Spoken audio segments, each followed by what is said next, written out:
ဇလန်းလေးရဲ့အစမှာတော့ဘိုးရင်တရားဖုံးတော်ကြီးကိုကြောက်ပြီးခေါင်းနဲ့ပြစ်ပေါက်ထားနေစတင်ပါတယ်။ဘာလို့လဲဆိုတော့ဓာတုရဲ့မလေးကအတိတ်ကိုမြင်ပြီးကြောက်နေတာပါ။အဲ့အချိန်မှာမင်းသမီးလေးရောက်လာပြီးမကြောက်ပါနဲ့မောင်လေးမမတယောက်လုံးရှိတယ်ဆိုပြီးလက်ကိုကင်ကနွားဖမ်းပြီးပေါင်းကျုပ်ထက်ကလက်ကင်နဲ့ကွက်ကိုထုတ်သုံးပါတယ်။ဘိုးရင်ကလည်းမမကိုကြောက်တယ်မမသက်သာဖောက်တယ်ဆိုပြီးစာအုပ်ကိုဝင်ပြေးပါတယ်။မင်းသမီးကလည်းဒီကောင်ကိုဖမ်းမိရရင်အကျန်းလေးနဲ့ဖမ်းမယ်ဆိုပြီးအဖေအိတ်ခွက်တွေကိုဆေးခတ်လိုက်ပါတော့တယ်။ဘိုးရင်ကငါကြီးကြလိုက်တဲ့အချိန်မှာတော့လောကကြီးနဲ့ခဏတာအဆက်ပြတ်သွားပါပြီ။ဘိုးရင်တယောက်နိုးလာတဲ့အချိန်မှာ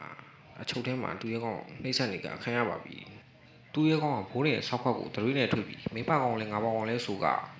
အစိတ်တွေပါထပ်တိုက်လိုက်ပါတယ်။ဘိုးရင်တယောက်ထောင်းထဲမှာတင်နှိမ့်ဆက်ပြီးပေါင်းလုံးနဲ့နှိမ့်ဆက်ခံနေရပါတယ်။မင်းသမီးလေးကချိုးထဲရောက်လာတဲ့အချိန်မှာတော့ဘိုးရင်ကအလွတ်ခိုင်းပါအောင်မလွတ်ပေးပါဘူး။အဲ့ဒီအပြင်ခွေးလိုပါခိုင်းတာပါခြေစည်းပလင်းတွေကိုလည်းချက်မြုပ်သုံးခိုင်းပြီးတော့ရှားနဲ့ရက်ခိုင်းပါတယ်အရင်ဘွားလိုပဲစောက်ခွက်ကိုထောက်ခဏနဲ့ကန်ပြီးခံနေရတာတော့ဘိုးရင်တယောက်ဘာမှမလုပ်နိုင်တော့ပါဘူးမနဲ့ရောက်ရင်လူနာတွေကိုဆေးကူညရောင်နှိမ့်ဆက်ကန်ဒါပြင်လူနာတွေစီကစိတ်ယောဂတွေပါလာတာကြောင့်ဘိုးရင်တယောက်ငရဲနေပါခံစားနေရပါပြီနောက်နေ့ဖြည်းဖြည်းပေးရမယ့်ချိန်ဖြည်းဖြည်းမပေးပဲဖြည်းဖြည်းပလင်းတုံပြီးတော့ပလင်းနဲ့စောက်ခွက်ကိုပြစ်ပေါက်လိုက်ပါတယ်အဲ့ချိန်မှာတော့ဘိုးရင်တယောက်အရင်ဘွားရောကူဘွားရောအတွက်နာကြီးဘက်တွေပြေးလို့နေပါပြီဘိုးရင်တယောက်နာကြီးချက်တွေအပြည့်နဲ့အရင်ဘွားပါဝါတွေကိုပြန်ယူကလဲမှာခရတဲ့တန်းကျိုးကိုဖျက်ပြီးထောင်ဖောက်ပြေးပါတော့တယ်မင်းသမီးလေးကတော့ထောင်ဖောက်ပြေးတယ်ဆိုတဲ့တရင်ကိုကြားရအနားကိုကိုရံတော်တွေခေါ်ထားပါတယ်အဲ့ချိန်မှာပဲသူရဲကောင်းလေးကဘိုးတွေကိုမိပြီဆိုပြီးမင်းသမီးလေးစီခေါ်လာပါတယ်အဲ့ချိန်ဘိုးတွေကစကားပြောတဲ့အခါကျမ်းမင်းနဲ့ကောင်းတဲ့ဆောင်ပြီးမင်းဆောင်စကားမများနဲ့ငင်းငင်းနေဆိုပြီးမင်းသမီးလေးစီအစင်းခံနေပါလေ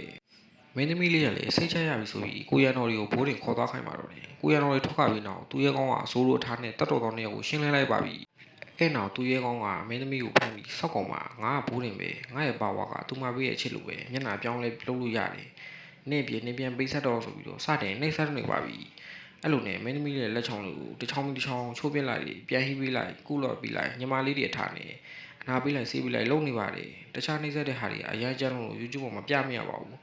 နောက်ဆုံးမှာတော့ဘိုးတင်ကမင်းသမီးလေးမျက်နှာကိုပါတခြားသူပုံစံပြောင်းလိုက်ပါတယ်အောင်နိုင်လူဖြစ်သွားတဲ့ဘိုးတင်ကတော့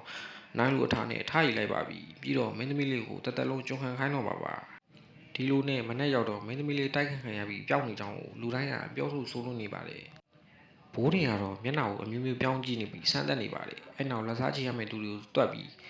ငါပြီးတိုင်းလက်စားချေမယ်ကွာဆိုပြီးအပိုင်းနဲ့လေးပြီးသွားပါတော့တယ်ကျွန်တော်နာမည်ကတော့ဆိုင်းလီယာဖြစ်ပါတယ် channel လေးကို like and subscribe လုပ်ပေးကြပါဦးအထူးကျေးဇူးတင်ရှိပါတယ်